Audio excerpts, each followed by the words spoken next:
Avant de commencer la vidéo, vous allez préciser 2-3 petits points avant. Une, c'est une vidéo que vous pourrez regarder uniquement en audio, parce qu'il n'y aura pas forcément d'image, je vais peut-être mettre un ou deux extraits d'articles à un moment, et trucs comme ça, mais rien d'important visuellement. Deuxième petit point, c'est mon avis que je donne, donc vous pouvez donner le vôtre en commentaire, en restant évidemment poli entre tous, donc je vous remercie d'avance. Donc oui, c'est mon point de vue, et vous pouvez dire le vôtre aussi en commentaire si vous trouvez ça bien, non, pas d'accord avec moi, ou si vous êtes d'accord avec moi.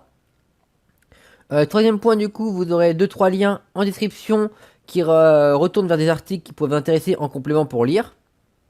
Et sinon, dernier point, je vous souhaite une bonne vidéo. N'hésitez pas à vous abonner si ce n'est pas encore fait. Et j'ai hâte de vous lire en commentaire. Parler un peu de polémique et de drama autour du cosplay, surtout de la fameuse loi qui est en préparation au Japon sur le cosplay et les droits d'auteur généralement. Dont le contexte. Donc on est en fin janvier, début février, et il y a un tweet qui a été posté disant que le Japon allait revoir la loi sur les droits d'auteur qui pourrait être appliquée aux cosplayers professionnels.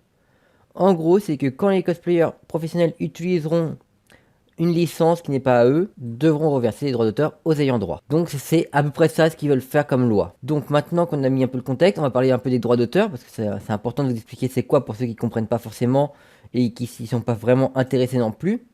Donc on va faire un résumé très simple. En gros, les droits d'auteur, c'est ce que vous avez quand vous créez quelque chose. Par exemple, vous créez un jeu vidéo unique, donc en tant qu'indépendant, vous créez un webtoon en tant qu'indépendant vous-même, vous créez de la musique, vous créez n'importe quoi. Donc vous le déclarez que c'est vous qui l'avez créé et qui vous appartient, donc c'est la propriété qui vous appartient à vous. Et si un jour quelqu'un l'utilise ou veut utiliser, devra vous verser des droits d'auteur. Par exemple, vous avez fait une musique, quelqu'un l'utilise dans sa vidéo, il l'utilise, normalement il est censé verser des droits d'auteur sur ce qui touchera en argent ou directement vous payant une somme fixe. Voilà à quoi ça résume après le contexte du droit d'auteur. En gros, c'est vous avez une création, quelqu'un qui l'utilise devra vous verser quelque chose. Par exemple, c'est pour ça que dans tout ce qui est en ce moment Marvel et tout ça, si vous avez bien suivi, il y a eu un peu le diplôme que Spider-Man et les X-Men appartiennent à Sony si je ne me gourre pas, et après les autres Avengers appartiennent du côté Marvel, Disney. Et du coup, c'est vrai que du coup, si tu veux intégrer par exemple Spider-Man à l'univers Avenger comme c'est passé, bah, il y a eu des négociations et des grosses sommes versées afin de pouvoir utiliser Spider-Man pour qu'il soit dans les Avengers. Que de base, c'est un truc qui était infaisable. C'est pour ça que Spider-Man sur PS4 est une exclue à la PS4, parce que PS4 c'est Sony, et Sony qui a les droits de Spider-Man, donc ils ont fait un jeu dessus. Voilà à quoi résume après le droit d'auteur. Vous êtes créateur, quelqu'un utilise votre contenu, cette personne est censée vous payer. Ou l'acheter. Hein. Par exemple, moi, sur ma chaîne, mes petits chibis, c'est pas moi le créateur, mais j'ai demandé à une créatrice de les dessiner, je les payer, ils sont moi, j'en fais ce que je veux après. Évidemment, rien m'empêche de mettre sa petite pub pour aller voir son Instagram et ses autres trucs qu'elle fait. Et donc, du coup, on va parler un peu des cosplayers en soi, qu'est-ce que ça peut changer pour eux, qu'est-ce qui est le problème avec eux en soi, et quel est le problème qui n'est pas avec eux. En soi, quand tu es cosplayer professionnel, globalement, tu peux être invité à des manifestations. Donc, des manifestants, des conventions, tout ça peuvent dire bah voilà, votre travail me plaît bien, il est très fidèle à l'œuvre originale. On ouvre une boutique de manga où il y a un tome du dernier manga qui sort. On voudrait faire un petit événement. Ils vont contacter le cosplayer professionnel. Lui, en échange, il devra venir sur place, faire des photos avec les clients, tout ça pour faire de l'affluence, et il sera payé en échange. En gros, il va utiliser un cosplay qui ne lui appartient pas spécialement, soit la licence ne lui appartient pas. Il a beau l'avoir créé ou acheté, disons que du moment qu'il le porte et qu'il ne paye pas les droits d'auteur en public et que lui s'est payé pour le porter, ça peut poser la question justement des droits d'auteur. Donc à ce moment-là, normalement le cosplayer devrait d'abord contacter la licence pour dire bon bah voilà, j'ai été invité pour faire tel personnage, combien vous voulez en pourcentage ou en argent direct pour me laisser utiliser votre licence pour que ce soit légal. En fait c'est juste pour ça.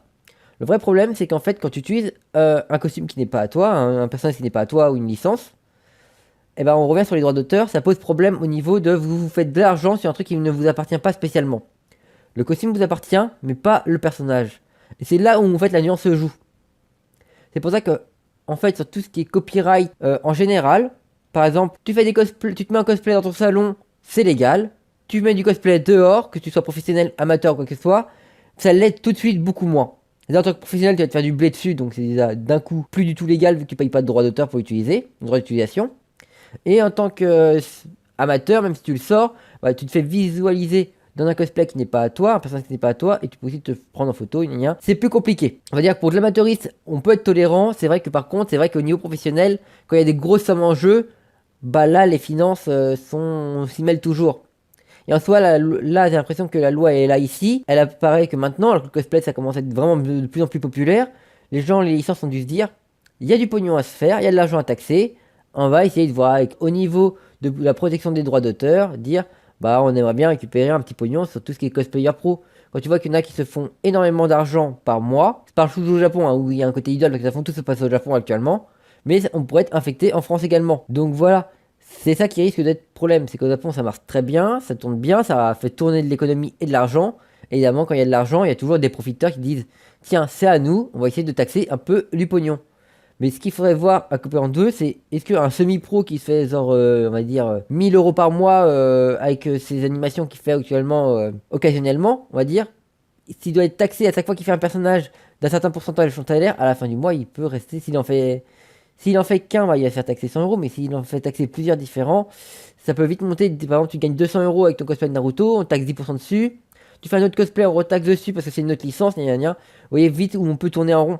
Ça peut vite monter pour les cosplayers qui sont que semi-pro, qui ont arrondi les fins de mois si vous voulez. Mais c'est vrai que les pros qui gagnent beaucoup, je vois pas trop spécialement le problème, que je trouve même logique que la licence, les ayants droit réclament une partie du bénéfice.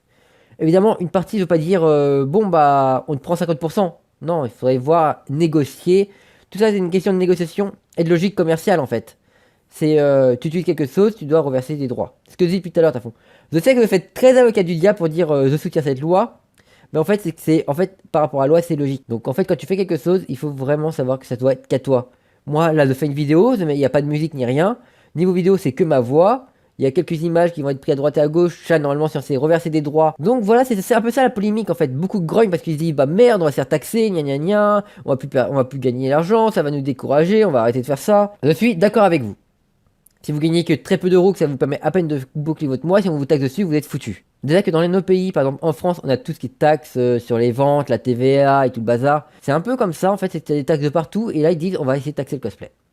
En gros, c'est ça le gros problème. C'est qu'ils veulent taxer le cosplay, mais ils décident pas encore, vu qu'on est qu'au début. Hein, de toute façon, la loi va sûrement, à mon avis, va sûrement être publiée et validée. Mais il faudrait juste qu'elle soit pas abusée au point de dire aux gens, bah, ça vaut plus le coup de se lancer dans du cosplay de l'animation parce que, bah, on va être taxé, on va rien gagner, on va dépenser plus en fabrication du costume et en temps qu'on a fourni que ça va nous rapporter avec si on s'est taxé à droite et à gauche. C'est ça le gros problème de cette loi, c'est qu'en fait, on manque d'informations et du coup, bah, ce manque d'informations bah, nous met exclués et en fait paniquer pas mal.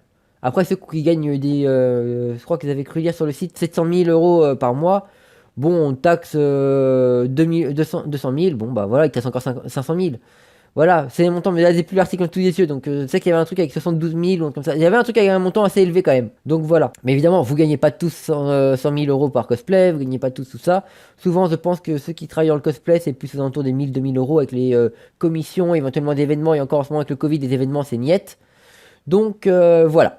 Je voulais parler un peu de cette polémique et en revenir. Et surtout, ça me permettait d'introduire une vidéo que je voulais faire depuis longtemps. C'est le cosplay est-il légal à faire? Et ça sera dans une prochaine vidéo que j'ai envie de faire et que je vais. Là, que je suis motivé, donc je vais sûrement la faire. Ça fait quelques années que j'avais envie de la faire. Du coup, je vous la tease. La prochaine vidéo, ça sera soit une review sur un de mes cosplays, soit sur cette vidéo qui va arriver. Le cosplay est-il légal ou illégal? À ça, je vous dis, si vous avez aimé que je parle un peu de polémique pour vous expliquer un peu ce qui se passe avec cette loi, vous pouvez mettre un pouce bleu, un petit commentaire de soutien. Si vous n'êtes pas abonné, n'hésitez pas à vous abonner, ça fera toujours plaisir. Et surtout, on se dit à la prochaine vidéo.